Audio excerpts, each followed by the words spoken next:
आप इतना बड़ा मुल्क इंडिया जिससे आपकी पड़ोसी भी है, अगर उनका प्राइम मिनिस्टर पाकिस्तान में आता है तो ये पाकिस्तान की इज़्ज़त अफजाई है। अगर कोई ज़ाती फंक्शन में भी, मैं तो हैरान हूँ आप पे। आज मोदी साहब हमारे प्राइम मिनिस्टर का टेलीफोन अटेंड नहीं करते, तब आप नाराज़ हैं। और अगर वो prime minister all the way एक ज़ाती फंक्शन पे भी आए, कभी भी आपके कोई भी आप हमारी जो रस्म रिवाज है सब कॉन्टिनेंट की, अगर किसी के कोई फंक्शन में या किसी के यहाँ, तो इज़्ज़त उसको दी जाती है ना। नमस्कार दोस्तों, स्वागत है आप सभी का। दोस्तों, इनको अपनी जब औकात पता चलती है तो ये इसी तरह की बातें करते हैं।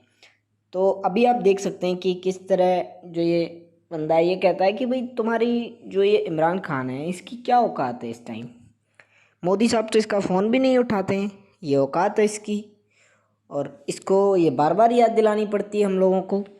तो पाकिस्तान की जो अपोजिशन पार्टियां हैं वो इसको याद दिला रही हैं इमरान खान को कि भाई तेरी तो कोई औकात ही नहीं है यार, तू क्या बात करता है हमेशा। मोदी साहब को तो फ़ोन मिलाता है और वो तेरा फ़ोन नहीं उठाते। और जबकि नवाज़ शरीफ था तो आ तो गए थे पाकिस्तान के अंदर, और इंडिया हमारा पड़ोसी है, हम तो अच्छे रिलेशन चाहते थे, लेकिन तो आर्मी ने तुमको बिठा दिया। तो इसी टॉपिक के ऊपर आज का हमारा वीडियो, चलिए शुरू करते हैं। मरियम नवाज के उसी बयान की जानिब आते हैं। सर, कश्मीर को मोदी की झोली में फेंकने का इल्जाम आयद किया है। सर, मोदी किसकी सालगिरह का केक खाने के लिए आया था? अफगान पार्लियामेंट का वो जो भारतीय पैसों से तामीर हुई थी, नरेंद्र मोदी उसका इफ्तिताह करके वहाँ एक पाकिस्तान मुखालिफ तकरीर दाग करके किसकी सालगिरह का केक खाने के लिए आया था, जो उसको बाकायदा VVIP प्रोटोकॉल दिया गया था। जाते हुए उसकी वालदा के लिए शॉल रवाना की गई थी, आमों की पेटियाँ रखवाई गई थी।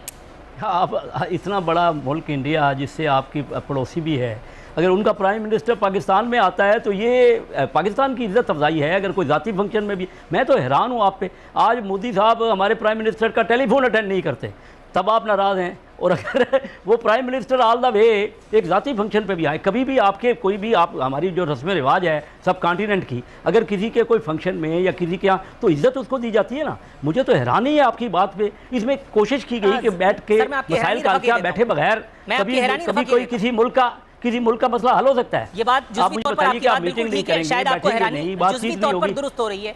मैं पूरा सवाल दागे देता हूँ। सज्जन जिंदाल जैसा जो है एक आदमी उस वफ्द में उनके साथ आया था, अगर आपको याद हो।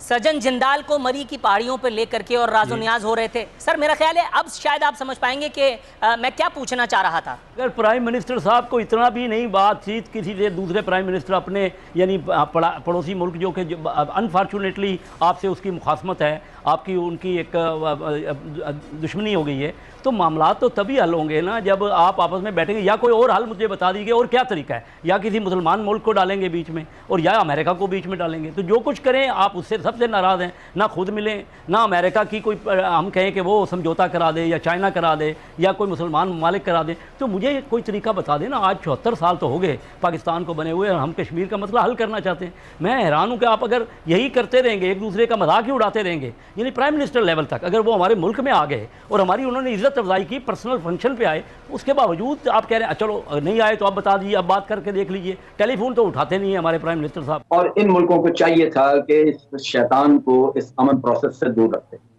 लेकिन अभी तक हमारा अपना भी इन मुल्कों का आपस में कोई ऐसा एग्रीमेंट, कोई ऐसी इकट्ठी कॉन्फ्रेंस और उसके नतीजे में कोई करारदाद वगैरह नहीं निकली जिससे कि ये कहा जाए कि अफगानिस्तान में अमन लाने के लिए ये मुल्क जिनके बॉर्डर्स मिलते हैं वो मिलकर काम करेंगे।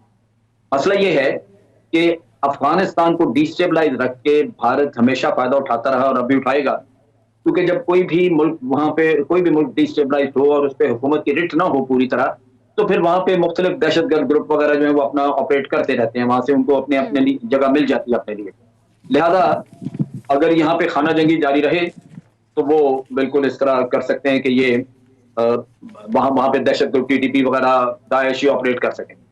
भारत ने जो इतना असला दिया है उनको इस वक्त, ये इस वजह से दिया है कि तालिबान के साथ जब इन्होंने राब्ते किए तो तालिबान की तरफ से क्योंकि ज्यादा पजीराई नहीं हुई, वो इनको बड़ा शक व शुबे की नजर से देखते हैं, तो इन्होंने ये असला पहुंचाया ताकि मलेशिया जो है वो तैयार की जा सके।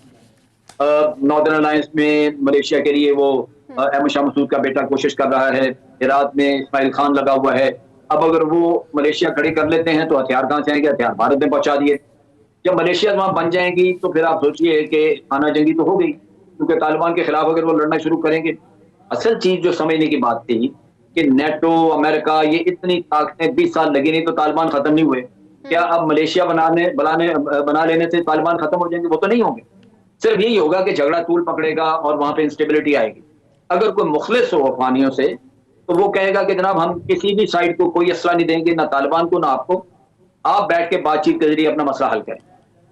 लेकिन भारत वहां पे जल्दी पे तेल डालने वाला काम कर रहा है। वो बिल्कुल किसी को भी मज़ाकरात की तरफ लाने की बजाय वो एक साइड को असला वगैरह दे के तो उनको लगा रहा है कि आप अपनी मलेशिया खड़ी करें और तालिबान के खिलाफ लड़ना शुरू। अच्छा जलील साहब, अगर किसी ने सबक सीखा होता, अगर किसी ने इससे कोई लेसन लिया होता तो वो भारत को भी कहता, यानी अशरफ गनी ने अगर कोई सबक सीखा होता तो वो उनको कहता है कि भाई ये ऐसा हमें नहीं चाहिए।